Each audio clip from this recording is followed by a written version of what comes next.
Hi hello नमस्ते, कशा आहेत मैत्रिणींनो? मस्तच राहा. मी वंदना. माझ्या नवीन रेसिपी चॅनलवर तुमचं अगदी मनापासून स्वागत आहे. पाहू शकता इथे मी एक बटाटा घेतलेला आहे आणि स्वच्छ हा बटाटा मी धुवून घेतलेला आहे बघा. ह्या बटाट्याची संपूर्ण मी साल काढून घेणार आहे. एवढी छान मी तुम्हाला आज मुलांसाठी हा नाश्ता आहे. मोठे पण खाऊ शकतात आणि मुलं पण छोटी खाऊ शकतात. मुलांच्या तर खूपच आवडीचं आहे. आता ही सर्व बटाट्याची आपल्याला साल काढून घ्यायची. इथे सर्व बटाट्याची साल काढून घेतलेली आहे. आता काय करायचं आहे, ह्या पाण्यामध्ये आपल्याला हा बटाटा छोट्या किसणीने असा किसून घ्यायचा आहे बघा. छान किस पडला जातोय, पाहू शकता तुम्ही. तर हा बटाटा मी संपूर्ण ह्यो किसून घेते आणि मग मी तुम्हाला दाखवते. तोपर्यंत मैत्रिणींनो, चॅनलवर कोणी नवीन असेल तर लाईक सबस्क्राईब करायला विसरू नका. छान छान कमेंट करा. व्हिडिओ कुठून पाहताय कमेंट करून नक्कीच सांगा. व्हिडिओ आवडला तर मैत्रिणींना नातेवाईकांना शेअर करा आणि एकदा माझ्या ह्या साध्या सोप्या सिंपल अशा ह्या रेसिपीला नक्कीच एकदा ट्राय करून पहा. तर पाहू शकता मस्त असा बटाटा मी किसून घेतलेला आहे आणि सर्व पाणी मी काढून घेतलेलं आहे. पण स्वच्छ 2 ते 3 पाण्याने मी हा बटाटा धुतलेला आहे आणि स्वच्छ पाणी आलं तेव्हाच बटाटा असा घट्ट पिळून मी साईडला काढून घेतलेला आहे. त्यानंतर इथे मी बघा अर्धी वाटी मी रवा घेतलेला आहे. त्यानंतर भरपूर सारी अशी कोथिंबीर घेतलेली आहे. ही कोथिंबीर स्वच्छ मी धुवून घेतलेली आहे. त्यानंतर इथे एकच मिरची घेतलेली आहे. का तर ह्यो मुलांसाठी नाश्ता मी बनवणार आहे. कारण जास्त तिखट जर खाल्लं तर मुलं नाश्ता खाणार नाही.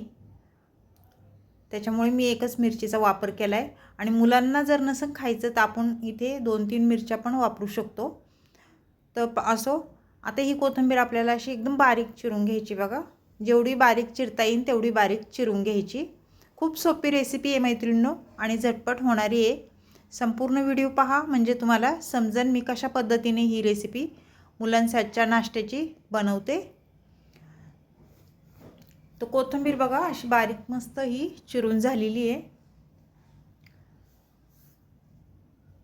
आणि एकदा खरंच मैत्रिणींनो तुम्ही बघून झाल्याच्या नंतर ही रेसिपी खरंच मुलांना खाऊ घाला करून. खूप छान आहे, हेल्दी आहे, पौष्टिक आहे. काही त्रास होत नाही ह्या रेसिपी म्हणजे खाल्याने, पौष्टिक आहे. इथे ही मिरची आपल्याला अशी मधोमध चिरून घ्यायची आणि त्यानंतर एकदम बारीक चिरून घ्यायची बघा. तुम्ही चिरून वाटून पण टाकू शकता, पण एक मिरची कुठं वाटणार ना, त्यासाठी इथे एकदम बारीक चिरून घ्यायची अशी, म्हणजे ती दाताखाली आली तरी पण काय वाटत नाही.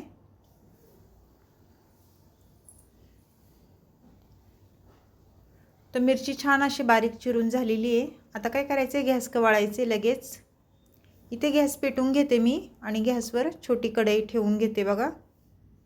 ह्या कढईमध्ये मी थोडंसं तेल टाकून घेणार आहे. अर्धा चमचा म्हणजे अर्धी पळी तेल टाकून घेणार आहे. तेल गरम झाल्यानंतर जिरं टाकून घ्यायचे बघा आपल्याला अर्धा चमचा. जिरं छान फुलल्याच्या नंतर काय करायचे, इथे मिरच्या टाकून घ्यायच्यात. आता मिरच्या जराशा परतल्याच्या नंतर पुढे काय करायचे, कोथिंबीर टाकून घ्यायची. मी छान बारीक कोथिंबीर चिरून घेतलेली ना, ती टाकून दिली बघा. तेलावर चांगली कोथिंबीर आपल्याला परतून घ्यायची.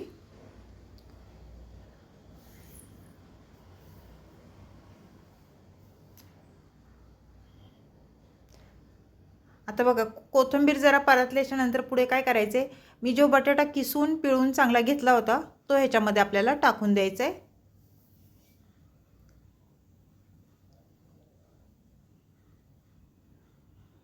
आता हा बटाटा पण आपल्याला 1-2 मिनिटं असा परतून घ्यायचा आहे तेलावर.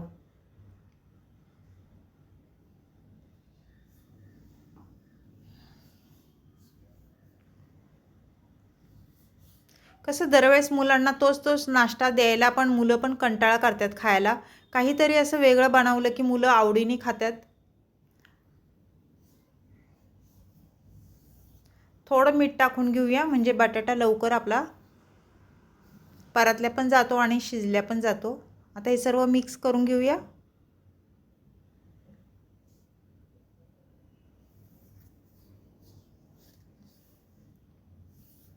ह्याच्यामध्ये मिरी पावडर पण टाकू शकता मैत्रिणींनो, माझ्याकडे नव्हती म्हणून मी नाही टाकली. इथे अद्रक लसणाची पेस्ट टाकली बघा 1 चमचा. आता हे छान परतून घ्यायचे.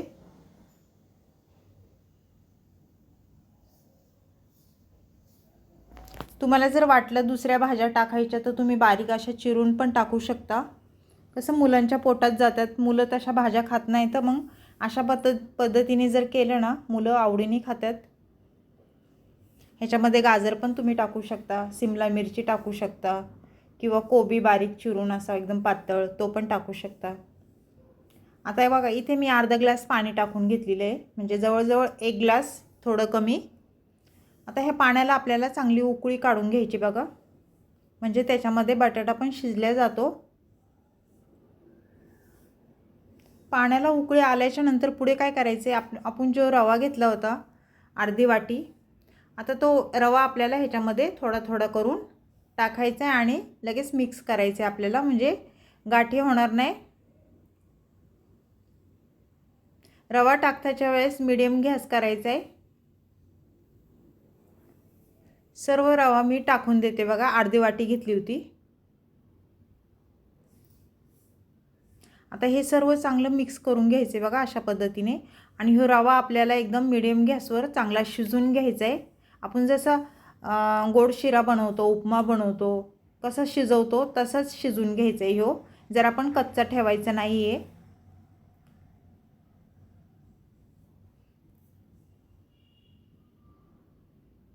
अशा पद्धतीने चांगला मिक्स करून घ्यायचं आहे. त्यानंतर आपल्याला इथे झाकण ठेवून घेणार आहे मी.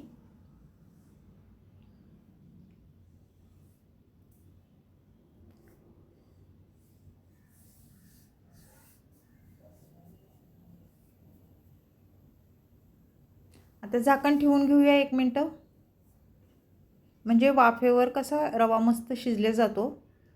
आता परत आपल्याला वर खाली करून घ्यायचं आहे बघा.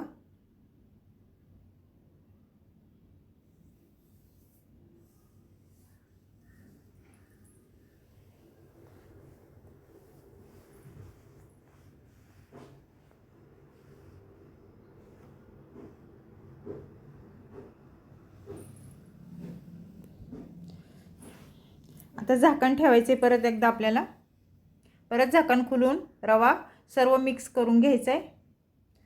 तर पाहू शकता मस्त असा हे रवा आपला शिजलेला आहे.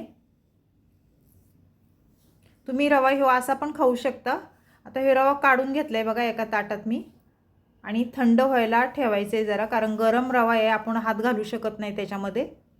थोडासा थंड झाल्याच्या नंतरच मग मी पुढे तुम्हाला दाखवते काय करायचं आहे याचं ते. पाहू शकता थंड झालेलं आहे जरा. तर हाताला थोडंसं तेल घ्यायचं आहे आपल्या, अगदी थोडं घ्यायचं आहे म्हणजे हाताला चिटकल्या जाणार नाही. असं जरा मळून घ्यायचे, आणि ह्या रव्यापासून एवढी मस्त रेसिपी आहे मैत्रिणींनो बघा. आता ह्याचे छोटे छोटे आपल्याला असे बॉल बनवून घ्यायचेत.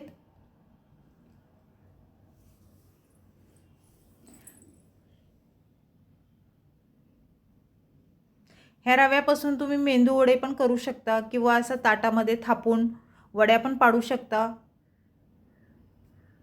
तर भरपूर रेसिपी असतात मैत्रिणींनो रव्यापासून पण आपल्याला जे आवडतं ते आपण बनवतो.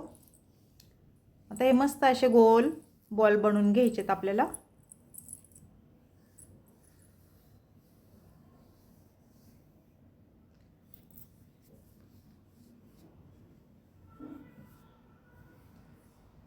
एक दोन बॉल मी तुम्हाला करून दाखवते, आणि बाकीचे सर्व करून झाल्यावर मी तुम्हाला दाखवते. तर पाहू शकता ही 3 बॉल मी करून घेतलेले आहेत. तर सर्व बॉल मी करून झालेले आहेत बघा असे. तर आपल्याला काय करायचं, आता इथे लगेच गॅस पेटून घेऊया. एवढी छान होती ही रेसिपी मैत्रिणींनो, मुलांच्या नाश्त्याची आहे. नक्कीच करून पहा, ते पण खुश होतील मुलं पण. मुलांना ही रेसिपी खूप आवडीने खातील बघा. आता कढई गरम झाल्याच्या नंतर आपल्याला थोडं तेल टाकून घ्यायचे त्याच्यामध्ये. इथे अर्धी पळी मी तेल टाकून घेतले. आता ह्याच्यामध्ये जिरं टाकून घ्यायचे बघा, थोडंसं सफेद तीळ घेतलेत मी, कारण सफेद तीळ खूप चांगले असते शरीरासाठी.